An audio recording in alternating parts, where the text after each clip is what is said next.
All right, well, first off, I'm sure you're going to hear this a lot more the next few days, the next few weeks, and you've probably already heard it since you've been on campus, but welcome to Indiana.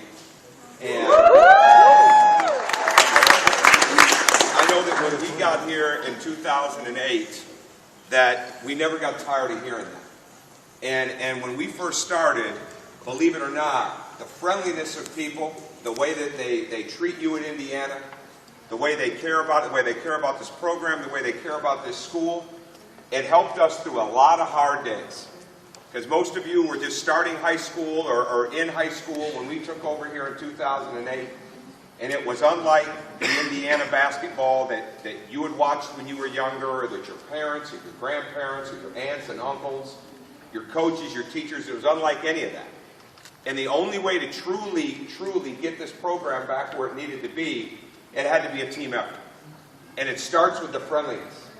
And the other thing that's a big part of it, and what you learn when you listen to people, and after they're done telling you, hey, we're happy that you're here, welcome to Indiana, and you start to get a feel for why it's a successful place, it's just because of the tradition of the school, the tradition of the program, the tradition of the university, the tradition of the city, and the tradition of the business school.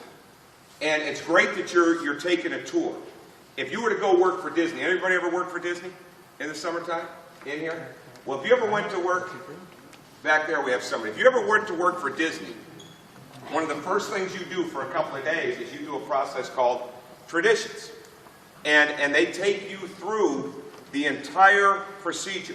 They take you through the history of Disney. They take you, I don't mean to have my back to you, okay? They don't mean to, they take you through all the parts before you ever go into everything else, before you ever learn about your job, before you ever learn about your role, before you ever get a chance to sign up for something else or to go to something new, you learn about the tradition of the program. You learn about the tradition of Disney. You taking time now to learn about the tradition of athletics, to learn about the tradition of the school, and then very, very important, to dive in and learn about the Kelley School. We all have Kelley, this is all Kelley School, right? So this is for you to go in there. Now, there's so many other aspects of the university you're going to want to learn about. You really are, because you want to be well-rounded for a lot of different reasons, which we'll get into in a little bit. But you want to understand where you're at. You want to understand where you're at. Because that's the biggest thing that you can have going for you to appreciate where you're going to go. And you have no idea where you're going to go. You have a schedule right now, and you'll do something else tonight, and then there'll be something tomorrow and something the next day, and then your class schedule will kick in on Monday, and you'll have that schedule. But there's a lot of other hours in between there. There's a lot of other moments. There's a lot of other minutes. There's a lot of other experiences. There's a lot of people. There's so many things that you're going to come in contact with that you don't have a schedule for. And to truly appreciate it, you have to appreciate where you're at. You have to appreciate where you're at. You all came here from different environments, from different backgrounds, through different experiences, because of different people, because of different reasons. But once you're here, you're a part of something. And it's not just the fact that there's 44,000 people that go to school here, not just the fact that there's almost 80,000 people in the community, not even just the fact that you're in one of the top 10 business schools in the country. And that's a big thing. But you're here as an individual to come make a team better. And the only way that you can make that team better is to understand why it ticks. Understand where it goes. Well, it's really, really hard in this world to understand that you're a part of something that's really bigger than you. And that was here long before you got here and will be here long after you leave. That's why when we get back to school and we do some things, we don't necessarily have what we would call the traditions program that a Disney might have.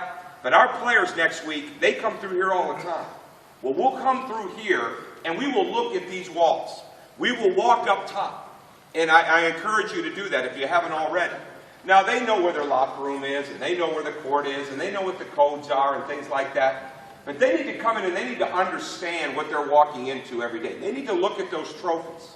Not just because our team is picked by people to be this or picked by people to be that, but because that's what it looks like. And this is what it looks like up on these walls to be successful. But then you look all the way up at the top and you go back, I don't know if that's the 40s, the 50s, I don't know what it is. Okay? That's a ways back, right? That has never changed, just like that up there. It has never changed. The excitement of playing in Indiana stands for something. And 4 years ago, it's going to be 5 seasons ago now, we lost over half of our student body for the games. And that had never happened. Indiana had dominated the country in student attendance. And we were down to 3,900 students coming to the games. The biggest class that we had that year, the demographics of the 4 different classes, were far and away the freshman class that stuck with us. And they went through all these years with us. And finally last year, because it grew from 3,900 to somewhere around 5,000, then up to 6,100. Last year, 7,800. This year, it's off the charts. They've had to quit selling the tickets. Because but those people that stayed with it, those people that took a chance at the beginning, when it wasn't the cool thing to do, which was to sign up for the basketball tickets because of what had happened in the program, they were rewarded with a 27-win season last year. They were rewarded with the Kentucky game. They were rewarded with the Michigan State game. Those that came back got to see the Ohio State game. Well, now, they would have never appreciated all that, okay, if they hadn't gone through what we had gone through early on in their time here. And that's just one example of what college is like. So again, you've got to understand, individually you come in to be a part of something big, but at the end of the day, you are going to be concerned about what it does for you. Just like every player that comes in here is going to be concerned about what the Pro Bless You can do for them. Well, let me give you a couple things to remember. Let me give you a couple things to remember as you start your process, okay? Since 2007, 48%, okay, of college graduates are either unemployed or underemployed in the country. Since 2007, 48%, okay? Now, you can go around every college in the country, you can go around every department of every college in the country, and it will be rare to find that there's as many recruiters and as many companies coming in to hire at that university or at that department over the last few years, or especially over the last 5 years. And it's not because this school continues to grow. When I got to Indiana, all right, the Kelley school was 12. A couple years later, it was 10. Entrepreneurship, at one point in time when it started here, was like 27. Now it's #1 public university, #2 behind Babson College. And there's all kinds of different, it doesn't matter if it's finance, it doesn't matter if it's marketing, it doesn't matter if it's international, it doesn't matter. It grows here. It keeps getting better because people like you come in here and your qualifications make it be that way. Your academic backgrounds, your resumes, your test scores, all those things make this university better.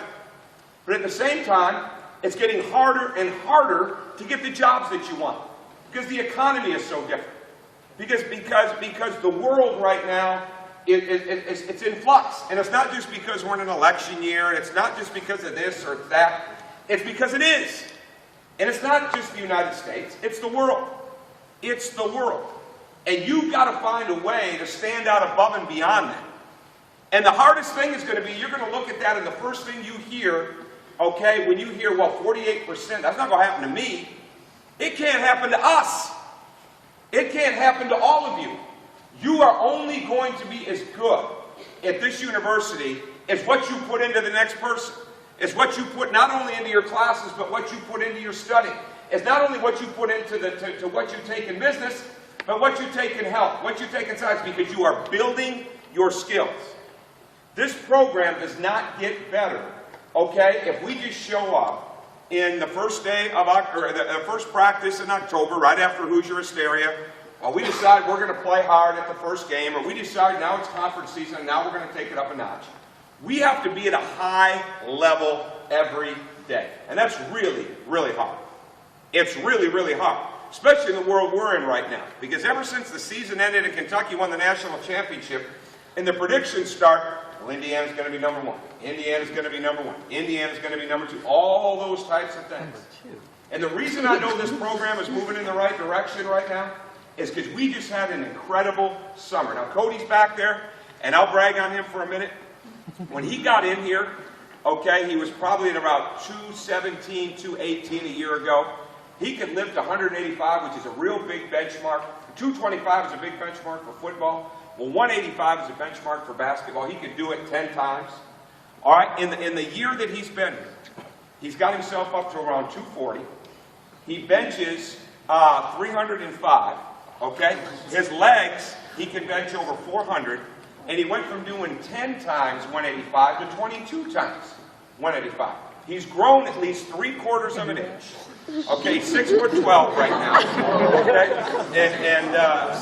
and it's not because of the predictions that are out there. Okay, he could do this, he could do that, he may win this, he may get drafted here. That doesn't have anything to do with it. I don't think that's the driving force. I think the driving force for a person like Cody and somebody in this program has got to be, how good can I be today? Because tomorrow is a whole new day. It's the same thing academically. It's the same thing. We had an excellent season. Well, we had 7 players have the highest GPA that they had at Indiana, all right, this past semester, well, in the spring semester. And to me, we had all the success that guys weren't used to having at Indiana basketball, but yet they kept taking up their academics, including Cody. And see, that's what the university's got to be about.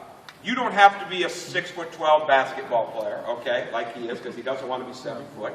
All right? You don't have to be a member of one of the sports teams. You don't have to be a direct admit into the Kelley School. You don't have to be at the top of the line in your class. You just got to be here. You got to be present. You got to be a part of it. And if you're a part of it, and you're a part of this university, and you're a part of this business school, and you're a part of the entire fabric of this community, you have a responsibility.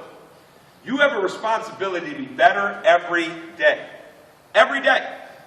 And you've got to set yourself apart. Who reads Newsweek? Anybody read Newsweek in here? Stories, okay, good. Did you read the story about what's happening with the internet and with email and with video games and things? Did you read that story? It's about an 8-page story. All right, they threw out all these different stats.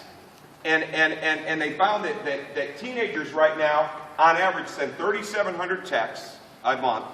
Adults send 400. All right, 3 out of every 10 kids in China right now, all right, teenage kids, are considered to have some type of clinical problem right now because of the addiction to either internet. Now, China's a big place now. You know that, okay? 3 out of every 10.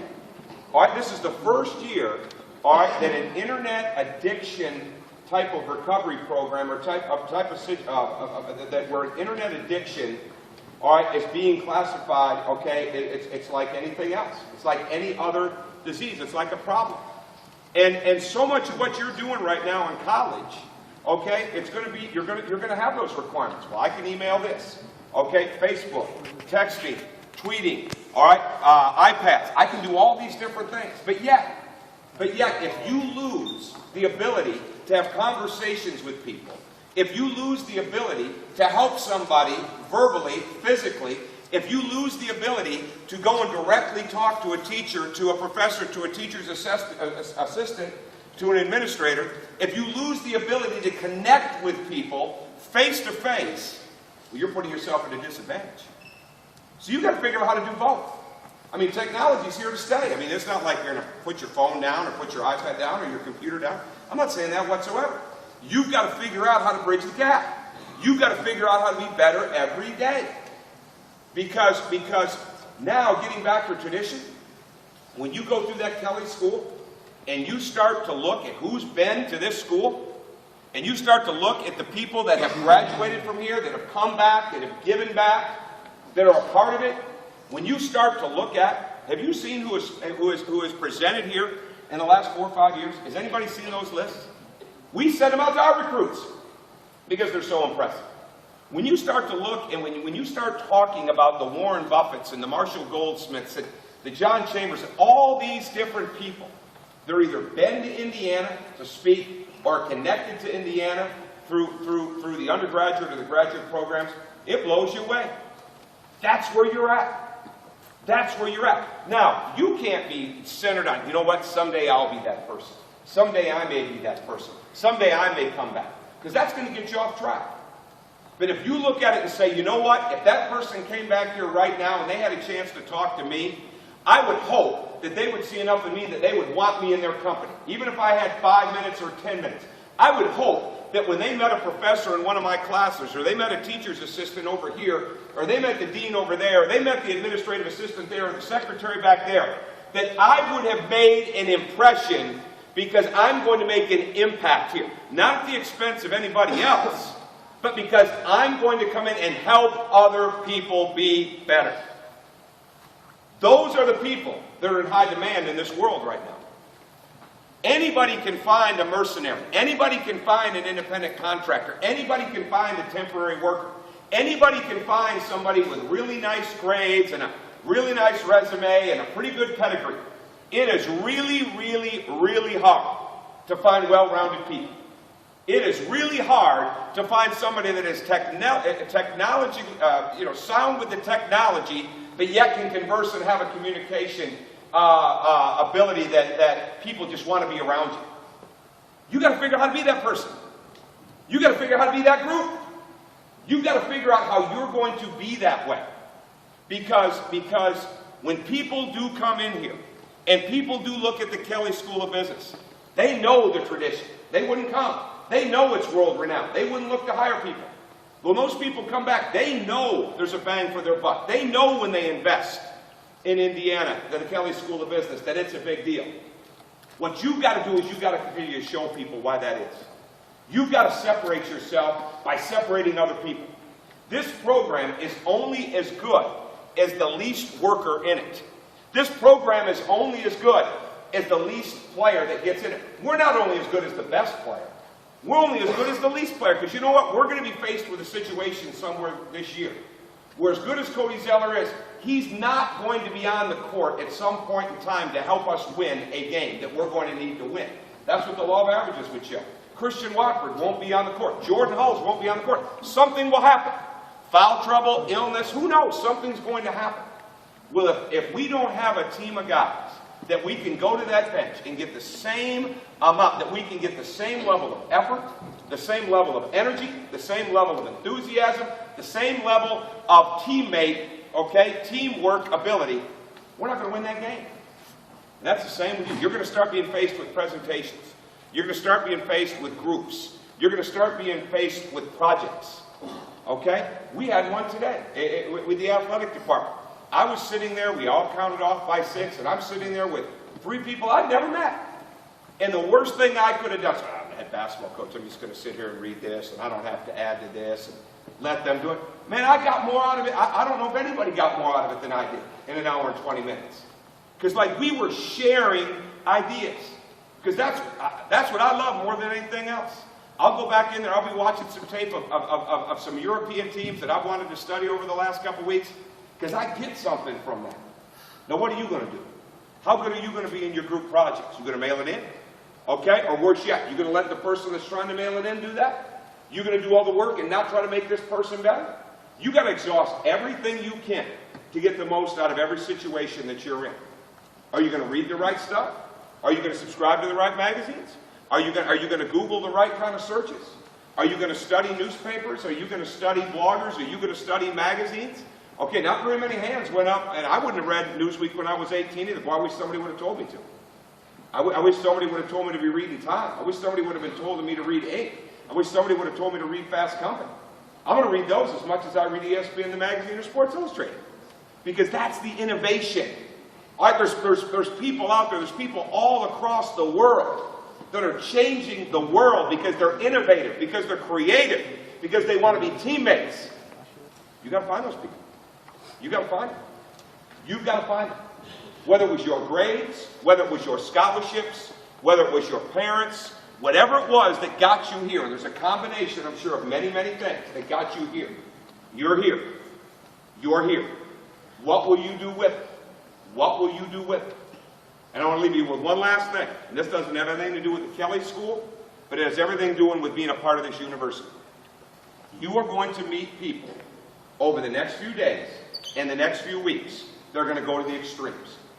They're going to go to the extremes. They're going to go to the extremes of going out at night and partying. They're going to go to the extremes of socializing. They're going to go to the extreme, possibly, of being down, okay, of being sad, of being homesick, of being confused. They're going to go to the extreme of trying to get everything done in 2 weeks, and what's going to take a whole semester to get. Now, you want to be a teammate? You help those people. Don't let people go to the extremes. Don't wait for somebody else to do it.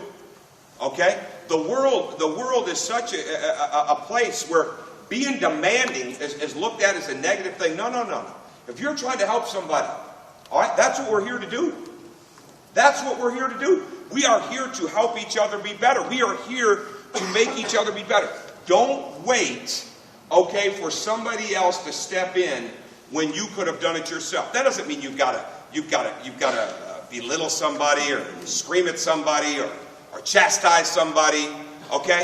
It just means you got to be aware. You don't have, okay, to be friends, to be friendly. You don't have to be roommates to help somebody that's struggling. Because it's going to happen. It's going to happen. It's going to happen. And they may not have anything to do with the business school. But if they're in this community and they're a part of this campus, they're a part of us. And no one can be too big, and no one can be too small. You've got to help people. Because if you want to get off to the right start, if you want to continue to make progress, and you look at the tradition of it, and you look at being a teammate, and you look at, okay, how you learn best, and you look at meeting people, and you look at not only having an ability to be technologically savvy, but to be able to communicate at a high level, you have to have the #1 ingredient of any type of success and leadership in my mind, and that's self-awareness. You have got to be self-aware. Self-awareness does not mean tunnel vision. I'm only thinking about myself and what I see in the mirror and what I see in front of me. Self-awareness is I have a responsibility to carry myself a certain way, and I'm going to help others where I can. And if you do that, I promise you, you're going to get off to a right start. Because the person I'm talking about, they're in here. They're in here now. All right, those people are in here. All right, just like we've got future CEOs, just like we have future people in the government, just like we have future owners, just like we have future, maybe there might be a general manager of a basketball team in here. There might be the head of USA Basketball. There might be somebody that's going to take over a business in China. There might be somebody in Brazil. You're all in here, okay? But so's the person that's going to struggle tomorrow night. So's the person that's going to struggle on Tuesday. So's the person that's going to take it to an extreme on Friday or Saturday night. And you know what? The greatest preparation you can have, all right, for what comes in front of you is to have an open mind and understand that every experience you go through can benefit you. Don't let somebody struggle and suffer and wait for somebody else to do it. Just as you wouldn't want somebody to do it for you, or do that to you. So it's an honor to speak to you. I hope you get off to a great start. Take everything in that they have here. Take everything in. All right? But just as I would say to anybody that comes into this program, whether it's Cody Zeller, whether it's the guys coming in this year, whether it's the seniors that are in our program, okay? You leave this place in a better place than you found it. And the only way that's going to happen is for you to make something happen every day. So, with that, good luck.